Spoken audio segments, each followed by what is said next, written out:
There has been some successes in the U.S. when it comes to shared parenting laws being passed in some states, and so Mark and I decided that it would be very important to have him on tonight to sort of give us some insight as to what's going on in the U.S. How they've been able to accomplish a lot of these successes in the states. Mark, this is the second time that Mark is joining us on our podcast. He's been in politics for over 40 years. As a campaign manager, he's been an advisor and also run as a candidate.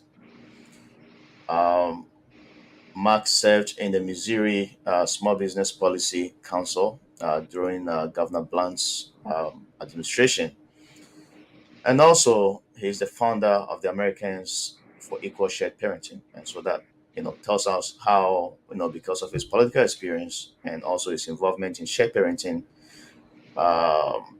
advocacy work. That's why we see a lot of these changes taking place in the United States. Um, he's had the opportunity to meet quite over 600 legislators from over 30 states, all about shared parenting. Talking to them about shared parenting. Trying to get a lot of the states on board when it comes to shared parenting and how important it is for for the world.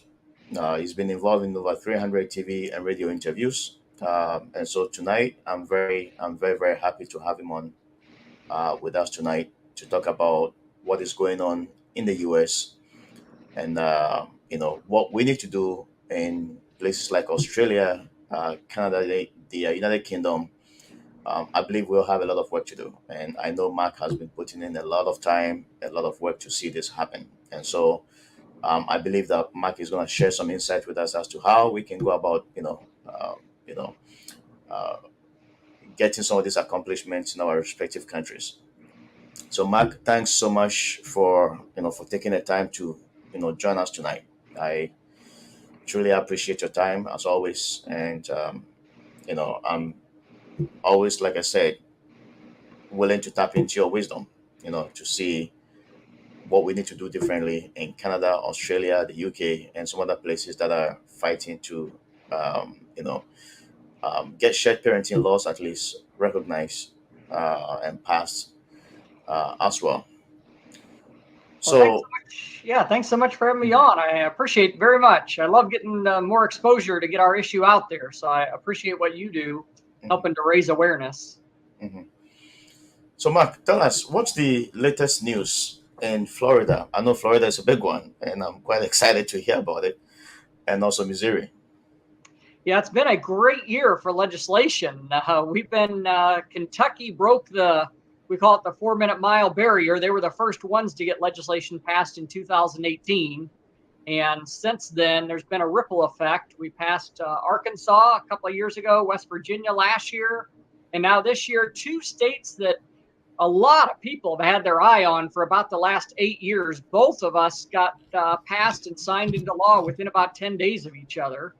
Mhm, Florida passed. Florida actually got two bills passed. They got an unmarried father bill and they got an mhm, equal shared parenting bill. Both of them signed into law. So mhm, very, very proud of the Florida team. That is a huge win, especially recognizing the rights of unmarried fathers. That's a big, big victory for them down there that we need to get more of. Normally, when we work on legislation, we kind of don't address the unmarried fathers, even though I was an unmarried father, just because the perception from a legislator standpoint is that if you're already married, there's more of a commitment there. There's more of the parenting role has been established. So it's just a little easier to get that door open when you're just talking about, married, divorced couples. But what we're hoping to do is get that door open, and then presumption is people understand that, wait a minute, that applies to both parents, whether they're married or not, mhm, before the date of conception. And so, but it is neat that Florida was able to get that the bill down there. And then equal shared parenting, they've worked their tails off in Florida. A couple of years ago, they actually passed it, and Governor Scott at the time vetoed the bill. And so it was a huge letdown for them after all the work to get it through the House and the Senate. And then to find out that Governor Scott vetoed it just absolutely crushed them. And this year they were on kind of pins and needles too. They signed it overwhelmingly, but we didn't hear anything back from the governor for the longest time. And then finally, a little over a week and a half ago, he did go ahead and sign it into law. Actually, it's been 2 weeks now. Wow, time's flying, because it actually it's already law in Florida now. It became law July 1st on that bill. Wow. And then we had some exciting news in Missouri. The very next week, the Missouri governor signed our bill into effect, and ours will take place in August. On August 29th, ours becomes law in Missouri. But just like Florida, we've been working for about 8 or 9 years on this bill and come so close so many times. I mean, I can't tell you, year after year after year, we thought we had it and ended up not getting it. This year we got it passed, and there was a lot of chance that the governor may veto it. The opposition had done a lot of call to actions to the governor trying to get him to veto this bill. So we were a little bit nervous, but he did actually sign it a week ago Thursday. Wow. So, I mean, taking the size of Florida, I mean, it's a huge win for our cause. Yeah, both Florida and Missouri, that both states are states that a lot of legislatures, especially in the Midwest and more red type states, more conservative states, both tend to look at Missouri and Florida. So the fact that we pass those two states will have a big influence on a lot of other states that end up looking to those states. There are certain states that other states always seem to look at as sort of a peer leader in their demographic. And Right. both Florida and Missouri are those two type of states. So this will have a big impact on a lot of states across the Midwest right now. Mm-hmm. But let's look at places like California, right? California is also another big state. Like, what are the chances there? If Florida is able to do this, right? Is it likely possible that a place like California can follow this? Unfortunately, in the short term at least, the issue seems to be resonating a lot with more conservative Republicans. Right. In most states, we're going to get about 95% of all Republicans on board, unless they're a family law attorney that makes money on divorces. I don't care if they're Republican or Democrat; those tend to oppose us. But Right. in most states, if we got a floor vote, we would get about 95% of every Republican vote in the country. On the Democrat side, we're gaining momentum, and we're getting a lot of great Democrats across the country. We have LaShawn Ford that has sponsored the Illinois bill several times. I know New Jersey, the Fan Pack organization in New Jersey has made some great strides up there. Excuse me. I know New York has made progress. California is, I'll be honest, that's probably going to be one of the last states that we're able to get is going to be California at this point. Wow. But it's quite interesting though. Like, if you take Canada, for example, you have the conservatives, that are more or less in favor of shared parenting.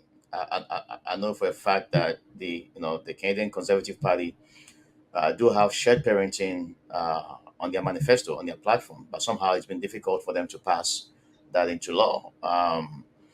We had a chance a couple of years ago when Stephen Harper, was the prime minister, but that never really happened. The Liberal government, which is almost equivalent to the Democrats, we don't have that much hope with them, right? Yeah. But somehow, the interesting thing is, I mean, this is something that both of the parties should be concerned with, right? It's not about the parents, but it's about what's in the best interest of the child. And the best. Ironically, our Missouri bill was actually sponsored. The part that got passed was actually sponsored by a Democrat here in Really? Missouri. So that was pretty neat to see. Wow. Yeah, and I'll talk about that a little later. There were actually two parts to the Missouri bill. There was a part that had to do with arrearages and due process before you could take away someone's professional license. And that was the part sponsored by a Democrat. And then we had the part sponsored by a Republican, which was equal shared parenting. And we were able to combine the bills and have an amendment made to the first bill.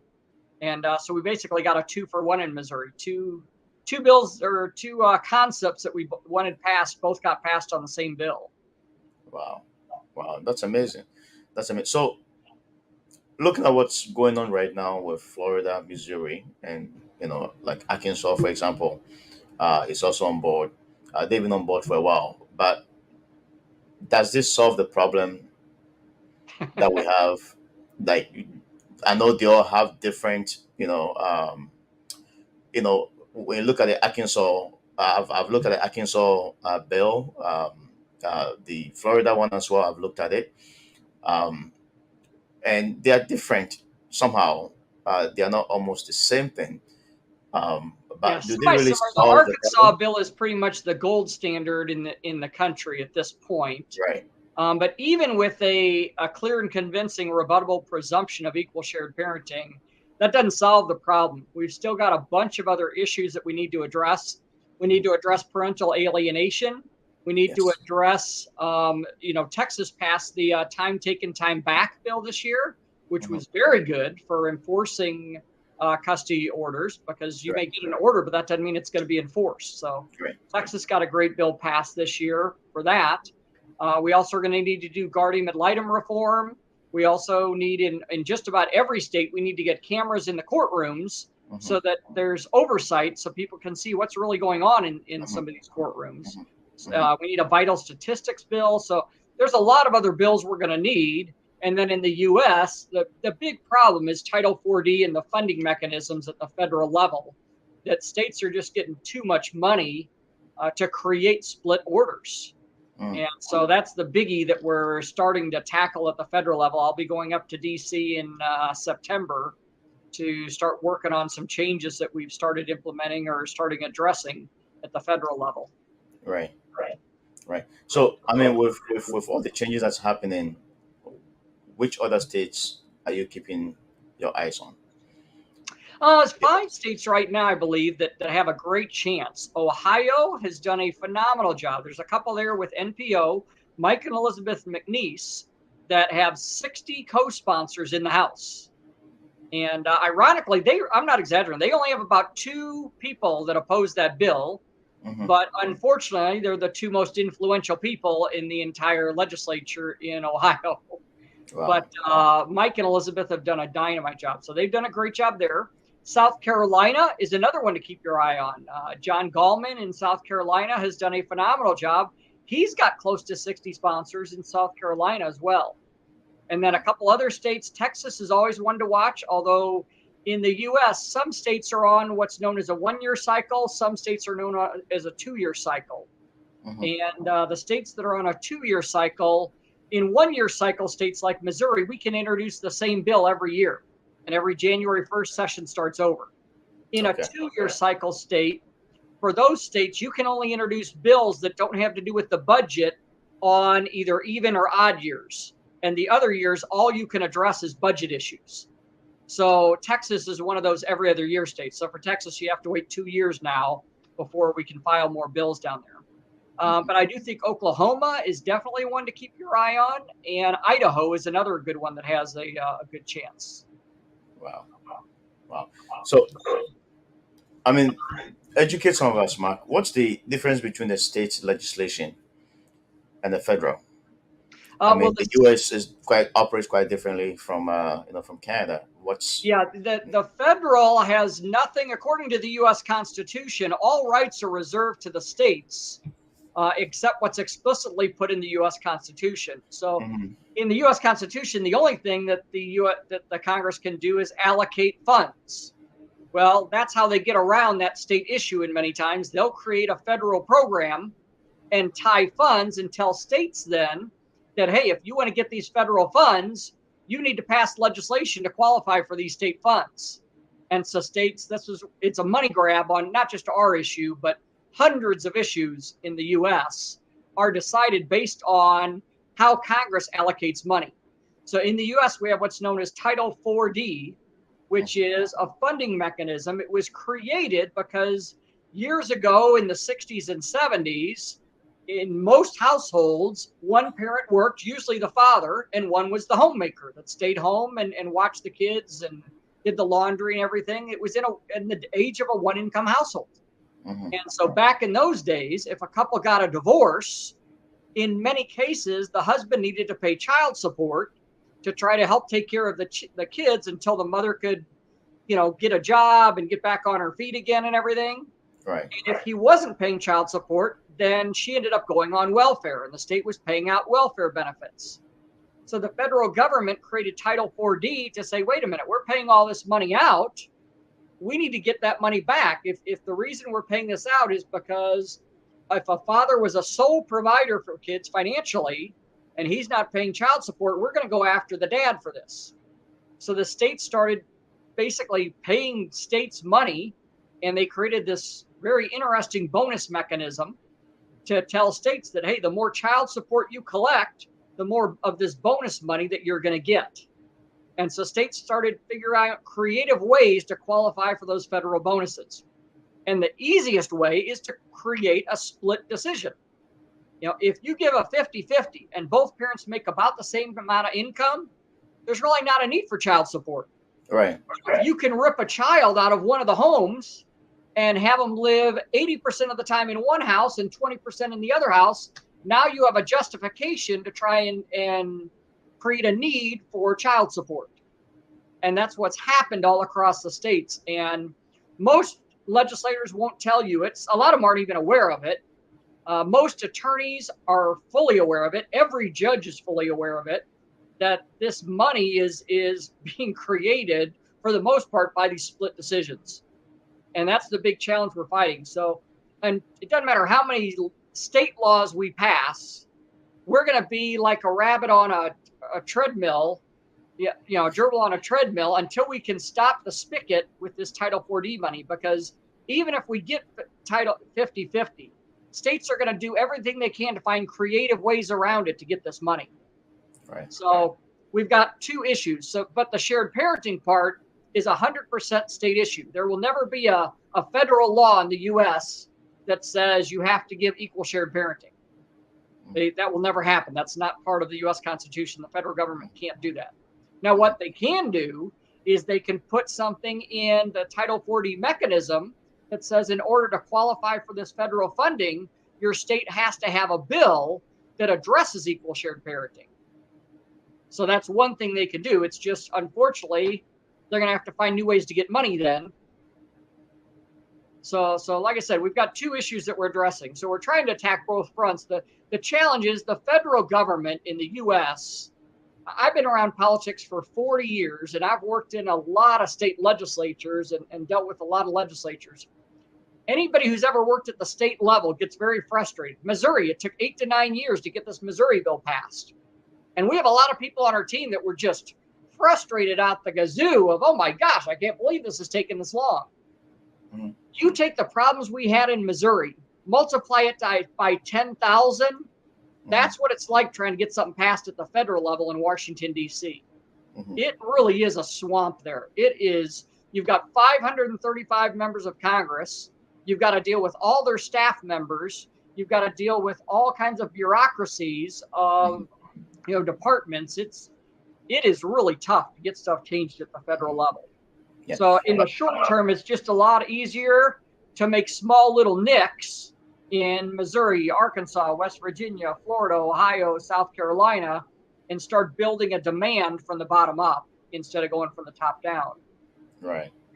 So just, looking at the, taking the federal level into consideration, can they at least, at the Congress level or, the Senate, Congress work together? Can they at least recognize shared parenting as a law that is in the best interest of children? That's why I said they can't do a law.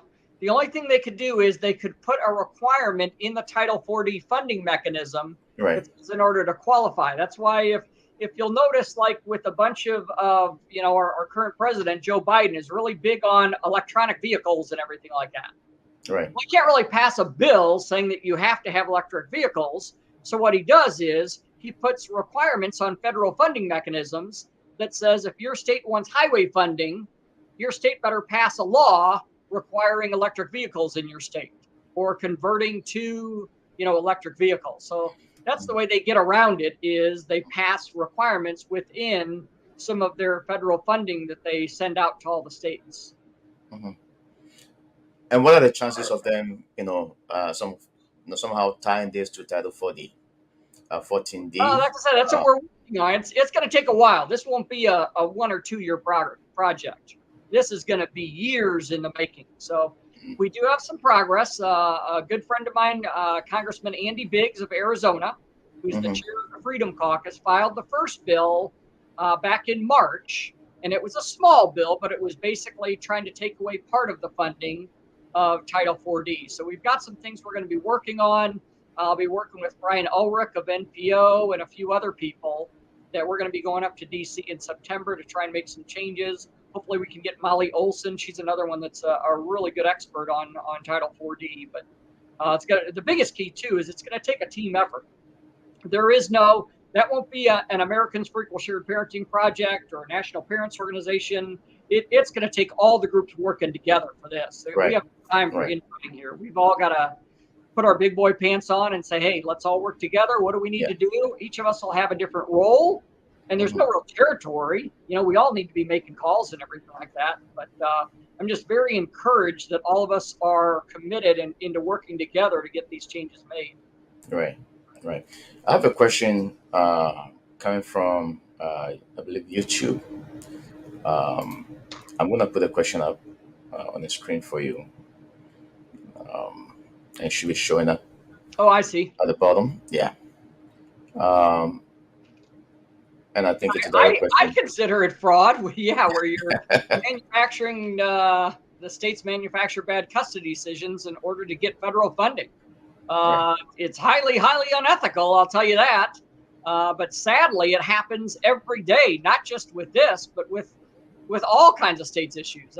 People would be surprised. The more you get involved in politics, the more disgusted you'll be with the way things have happened. And a lot of these start out, I don't know if they start out being deceptive. I think they all start out with good intent, but you get legislators who figure out, hey, you know what? A little tweak here, a little tweak there, we can get some more money for our state of federal funding on this issue here. And it happens in all 50 states at this point. Some states are worse than others, but it happens in every 50 states, and it happens basically every day in legislatures all across the country. So they are not really acting in the best interest of the children, the very children that they claim that they are trying to protect. Right. It's Now, it's all just just. like the attorneys. We hear every day from attorneys who claim that they're acting in the best interest of the children.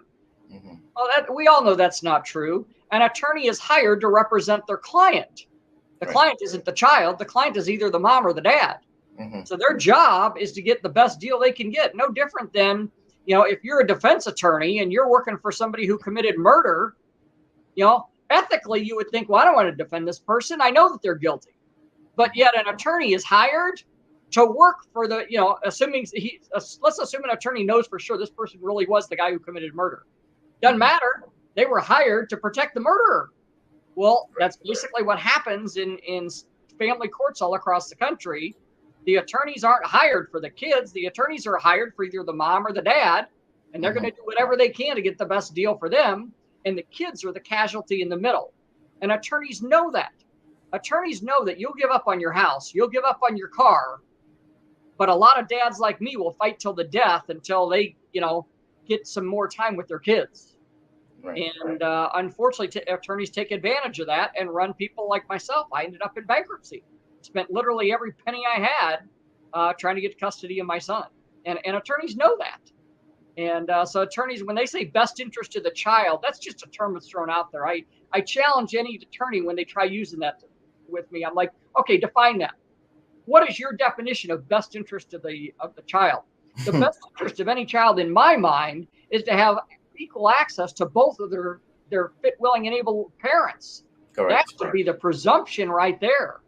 And instead, they use this best interest of the child arbitrarily determined by a judge who, in most cases, will never meet the child. How can a judge who's never even met the child, only has limited exposure to what's going on in that family, how are they going to determine what's best for the child? What's best for the child is determined by what are the two parents who biologically made that child. That's the best interest of the child. Hmm. Wow. One thing that I've discovered, I mean, having a Facebook group, a couple of them, and also having you know the opportunity to to reach out to other groups, basically advocating for the same thing, either shared parenting or the recognition of parental alienation. One thing that I found that is so strong is the lack of collaboration, among all the groups that are out there. Somehow it's so difficult to get the groups working together to have a unified voice. Why do you think it is so? Because we can't Yeah, really accomplish anything if we're all working in silos. yeah. And to be honest, I think we're one of our own worst enemies in the Yeah. shared parenting community. I think we would get these bills passed in half the time if we could get people working together. But I Mhm. think there's a couple of reasons why it's not. Number one, we've all been through some pretty traumatic experiences. When you have your child ripped out of your life by someone who you thought loved you and someone you thought you trusted, in many of these situations, you found out that that person had an affair that you weren't aware of and Mhm. they were disloyal to you. So your trust mechanisms are already broken at that point because the person who you thought you were in love with, who you thought you trusted, betrayed that trust.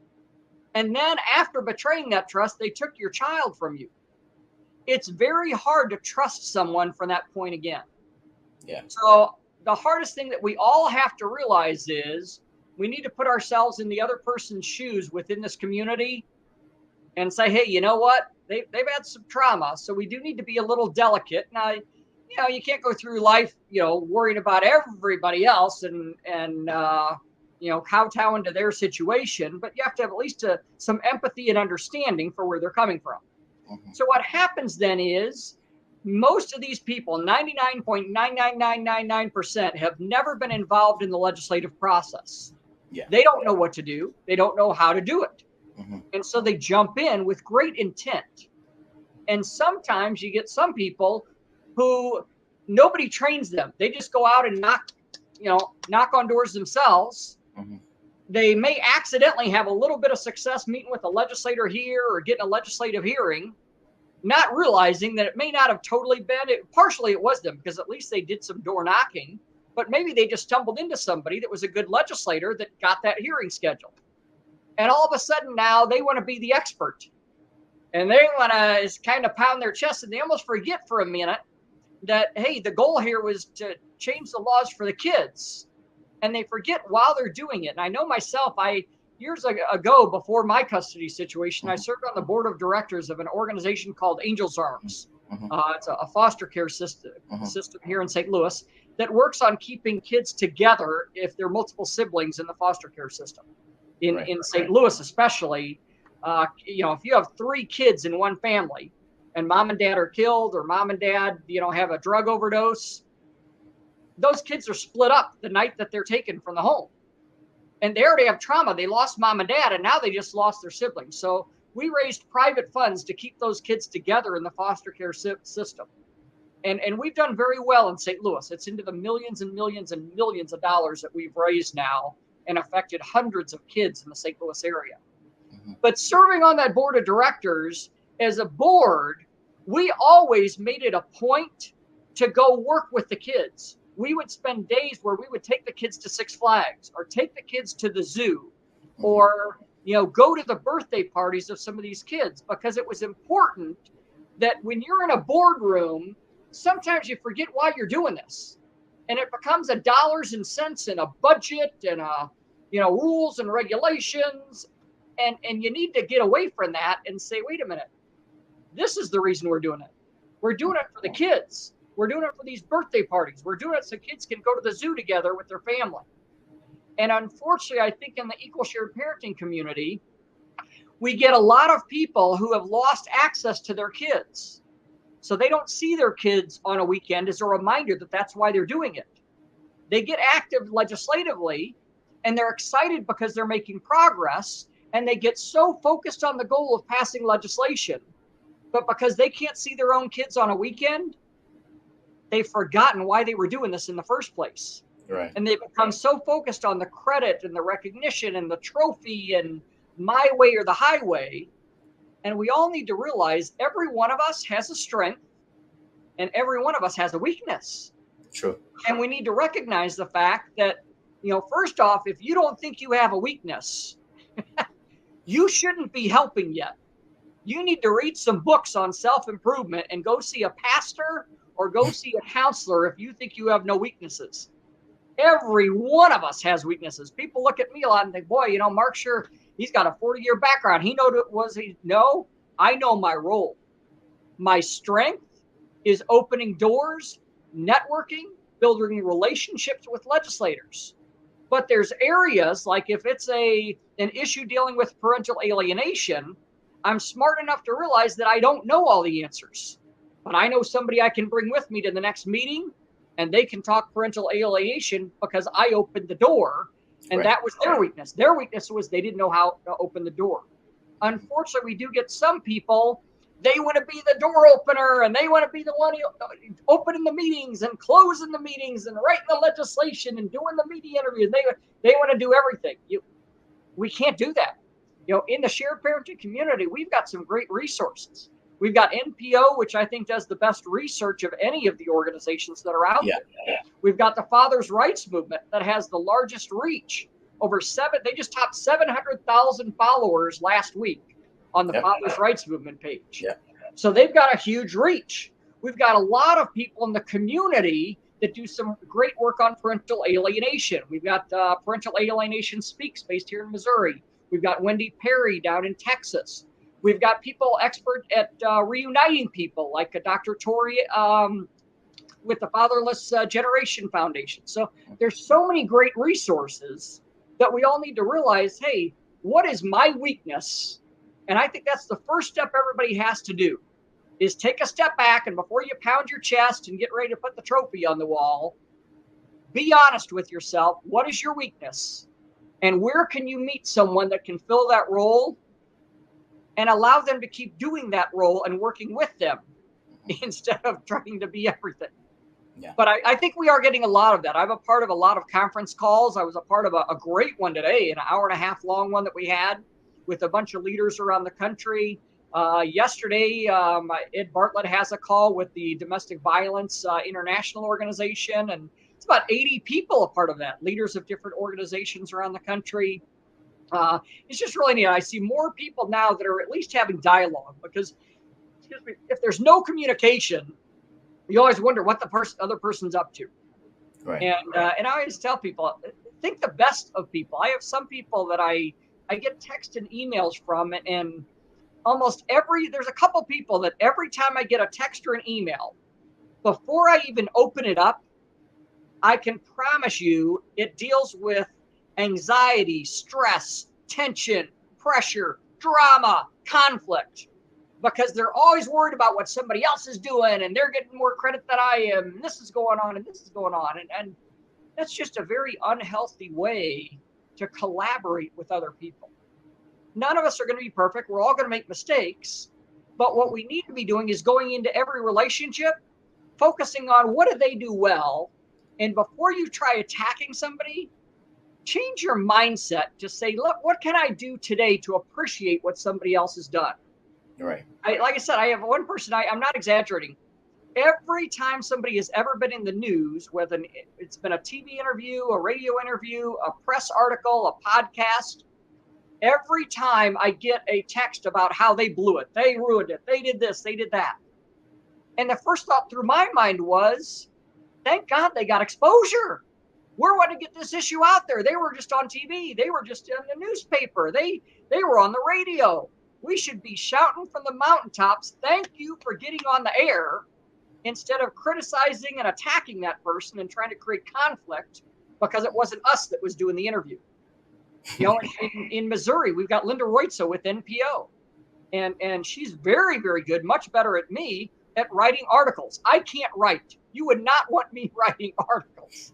I don't know how good I am at doing podcasts and radio interviews, but I tend to do a lot more of those. But But I'm not mad at Linda Reutzel for getting press articles, and I'm definitely not mad at her for not mentioning my name in every article.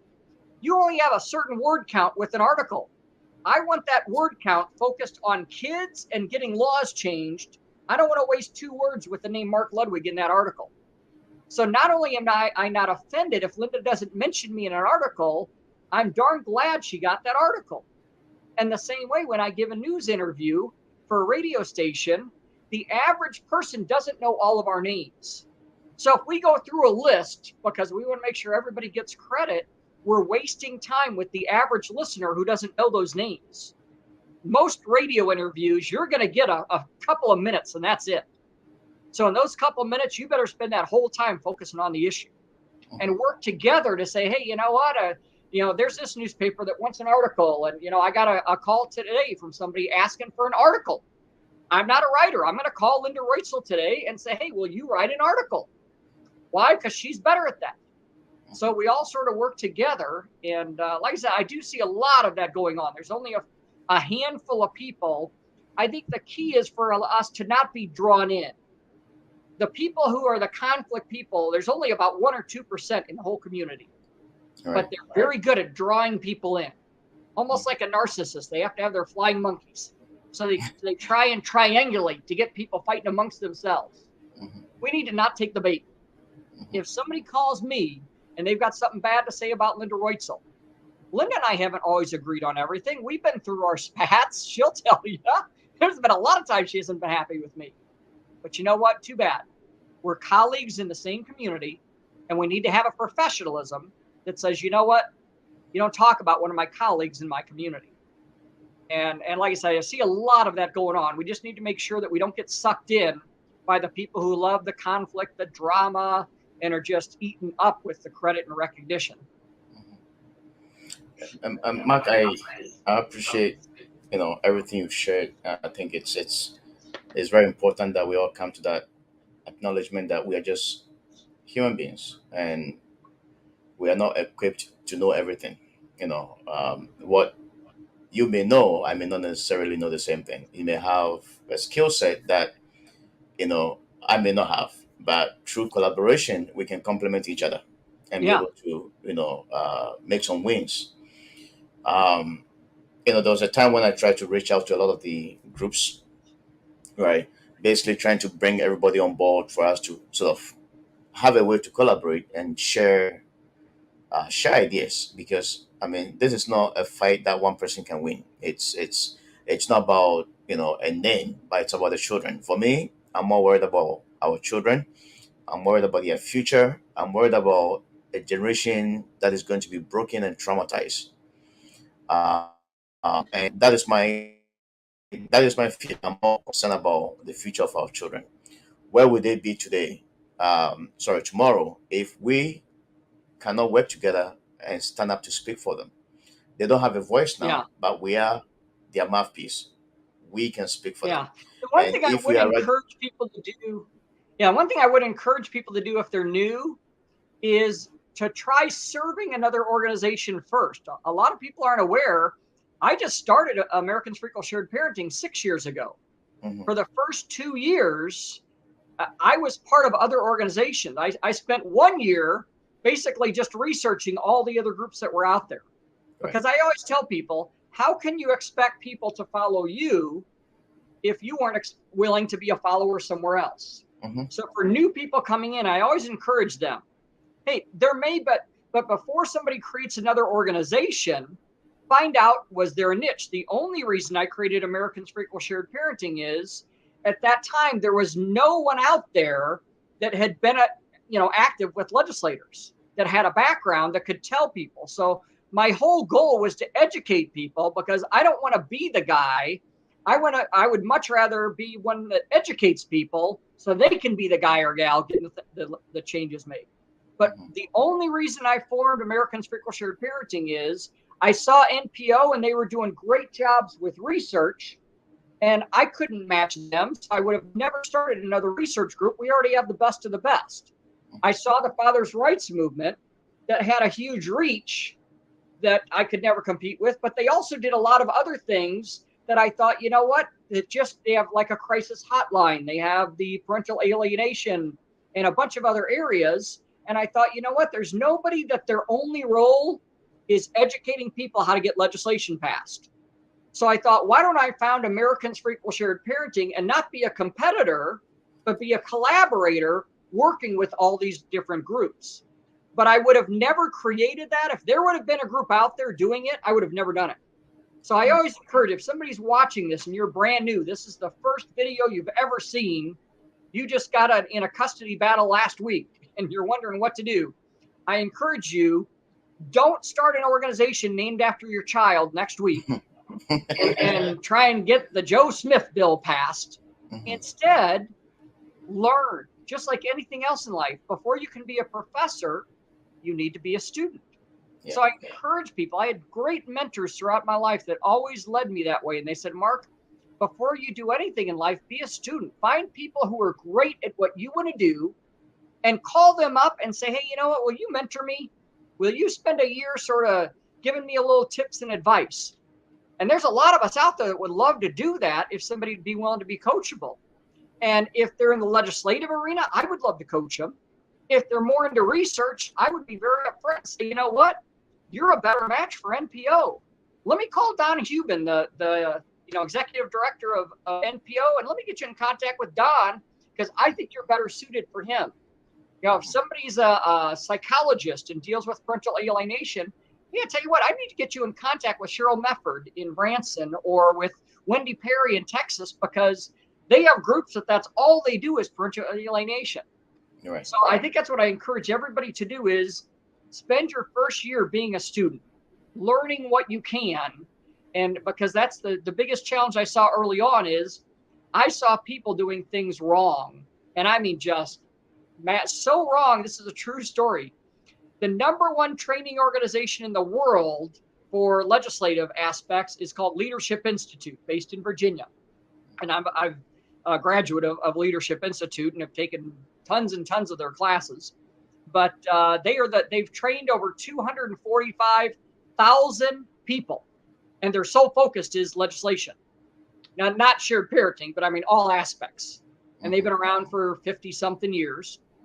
But years ago, we had them into one of our events, and they heard a couple people talking, and they thought it was a skit of what to do wrong. And I found out they now teach and use that example as what to do wrong when you're meeting with legislators. They were like, these people were saying everything to do wrong. They were like, these people should not be meeting with legislators. They literally thought these people were joking. And then it was funny because I ran into Dina in Washington, D.C., and she said, I use that as an example now when I start some of my classes. And people just laugh and chuckle. But the challenge is, and that's not to put those people down because nobody will ever know who those were. It was years ago. But the challenge is those people didn't know any better. So it's how could you know if you don't know any better? So I encourage people, before you try and be a teacher, be a student. And ask yourself, try and find people who can teach you about the proper ways of doing things that you want to be doing in the community. And Mark, you have a lot of good relationships with, a lot of the politicians, both at the federal and the state level. How did you accomplish that? I know you've been involved in politics, but there are people that leave politics and they forget about politics completely. But somehow you've done a very good job maintaining those relationships. Can you sort of, shed some light on how one of the biggest, one of the most important lessons I try to pound into people every day: legislation is not passed at a Capitol. And I always tell people, if anybody tries telling you and bragging about how they did so much work by going to a Capitol, you know that they don't know what they're talking about. Legislation is passed by building relationships with legislators. And you don't build relationships in a Capitol. In a Capitol, like in Missouri is a prime example, our session is only 5 months long. And during that 5 months, they're hit with about 2,000 bill ideas. They're hit with literally hundreds and hundreds and hundreds of people every month trying to get their time. There is no way that you're going to get enough of their attention to be able to get a bill passed. That's the only way you met them. The way you build relationships is the summertime right now when they're having township picnics with, either Republicans or Democrats of their area, when they're having campaign events, when they're announcing that they're going to be running for an office. You show up at those events. Yesterday, our bill sponsor in Missouri, Carla May, that got our bill sponsored, she's a Democrat, and I'm about as hardcore Republican as you get, and she's a Democrat. But I tell you what, I was at her campaign kickoff event yesterday holding her campaign sign. Why? Because I believe in her as a person and what she did to help get our bill passed. And she remembers that because she'll think, you know what? It's very easy for a Democrat in my district to come and hold a poster. But if a guy from totally outside my district drives all the way across town to come help me out, even though he's very well known as a Republican, and he's willing to take a stand for a Democrat, I promise you, when Carla May gets a phone call from me, she's going to answer that call. And that's not why I'm doing it. I'm just truly building a win-win relationship. But that's how you do that, because people remember those things. You build the relationships and you become known as the expert. Especially most freshmen, they go in to serve their first year in office and they're hit with bills on agriculture and medicine and the highways and education and marijuana reform and just all these issues. And most of them have a very small realm of knowledge on maybe 10 or 15 out of the 2,000 issues they're going to be hit with. Well, how did they get expertise in the others? What they do, if there's a bill on chiropractic and they have a friend from church that's a chiropractor that they knew before they got in office, that chiropractor's getting in office. Hey, I just got this bill on my office and I don't know a lot about chiropractic. I'm going to email you a copy of this bill. I'd sure like your input on this. If they have a bill that deals with churches, they're going to call their pastor and say, hey, you know what? Can you let me know how this would affect our church? And so I'm the type of person, because I'm very well known dealing with kids, that I get calls on literally a weekly basis, sometimes a daily basis, from legislators in Missouri that it may not even have to do with equal shared parenting. It's just the bill has to do with kids, and they think of, oh yeah, that Mark. So I get a call, hey Mark, can you review this bill? Let me know what you think. But I didn't get those relationships in the Capitol. I went by going to campaign event after campaign event. Anytime I get a chance to be around people. Tomorrow night, I'm going to be playing Top Golf with the Speaker of the House. He happens to be in St. Louis, and a few people are getting together to. I can't play golf right now. I've got a shoulder issue, and I can't play golf. I don't care. If I get a chance to be around the Speaker of the House for 2 hours in a casual setting with a handful of people, I'm going to do it. Because that's how that relationship is built, that when the legislative session ends and I need his help, I got a high probability my call is going to get answered instead of somebody else who only met him in the Capitol. So I encourage people, find ways. Anytime you hear of somebody running for office, if they're having a campaign event, you go to that event. And the key is, don't cram your issue down their throat. There's an organization in the U.S. called BNI, Business Networking International, mainly for small business owners, where business owners get together on a weekly basis. And the rule in BNI is, it's called the giver's gain mentality. You can't talk about your business unless you've asked about somebody else's business first. And so many people in the shared parenting community, it's all about them and me and my issue and this. And they've never asked the legislator, hey, what motivated you to run? You'd be surprised. Some of them may look you in the eye and say, I went through a custody battle and that's why I ran. But you were so busy talking, you never found that out. So I always tell people, before you start cramming shared parenting down their throat, start by asking questions. Hey, tell me about yourself. What's your background? You got kids? What do you do for a living? Why'd you decide to run? People love to talk about themselves. And sadly, most legislators never get a chance because they get people cramming their issue down their throat. I promise you, if you ask them about themselves, they're going to remember you because you're the first person that asked about them the entire day. Mm-hmm. Mm-hmm. Mark, thank you so much. I know you have to, leave at 8 o'clock Yeah, my time. if I could, let me promote real quick. We're doing a little Yeah. celebration October 1st here in St. Louis that's open to anybody in the country. And I've already heard from people from several different states that said, man, I want to come to that. So they're actually flying in for it. But since our bill passed in Missouri on October, it's a Sunday. So We couldn't get on a Saturday. Ballrooms in St. Louis on a Saturday in September during wedding season.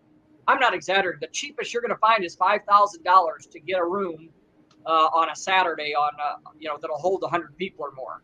So we booked it on a Sunday, so it'll at least help out a little bit with travel. Right. But it's going to be Sunday night, October 1st, here in St. Louis. I've got some signed copies from the governor of the bill that he wrote, or the bill that passed, that he signed. I've got some actual signed copies by him that we're going to give out to the people who worked on the bill. And I've got all kinds of surprises for people who came to testify for some of the Senate and House hearings. We've got a ton of legislators that are committing at this point. I've got 4 senators committed, 3 state reps committed. The floor leader for the floor majority leader for the Missouri Senate's going to be there. I just talked to Eric Burleson. He's in U.S. Congress.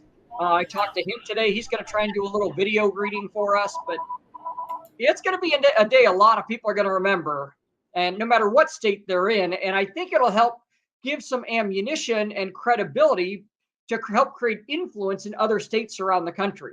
If people can get pictures of those events or that event packed full of people with, I don't know how many we're going to get. The way things are looking, we're going to get 15 or 20 legislators all in a room talking about and supporting shared parenting. So if somebody can be in that room, now when they go back to their state, that's how they open the dialogue. Hey, I just came back from an event in St. Louis with about 20 legislators about equal shared parenting that they passed in Missouri. I'd like 5 minutes of your time to talk about getting that passed in, Vermont or Connecticut or whatever state you're in. So I would encourage people from out of state to come to that. We've got an event page set up on Facebook. If you go to the Americans for Equal Shared Parenting Facebook page, there's an event page set up for October 1st. So if you can go there, you'll be able to get some information on it. Yeah, and Mark, I would love to share. I would love to share that on my group page as well. Oh, cool. Uh, yeah, so you can send me if you have a flyer, you can send that to me, and I'll have it posted there. Yeah, we'll do it. Uh, We're waiting to put the flyer till we get more of the names. So right now we're okay. going to have a flyer. I literally just started telling people about it. It's been in the works for a while, but I didn't start telling people till about 2 days ago. I'm going to wait till we have about 12 or 15 legislators, which should be within the next few days. And we're going to make a flyer with the pictures of the legislators, Cool. and we'll definitely get that out sometime mid next week. That's awesome, Mark. Thank you so much. I truly appreciate the wealth of knowledge that you have. I appreciate all the work you're doing for our children. We need more people like you. So much energy and passion. To see you know that somebody is passionately you know advocating for shared parenting. It's quite impressive, and I truly appreciate you and all the work you're doing. We need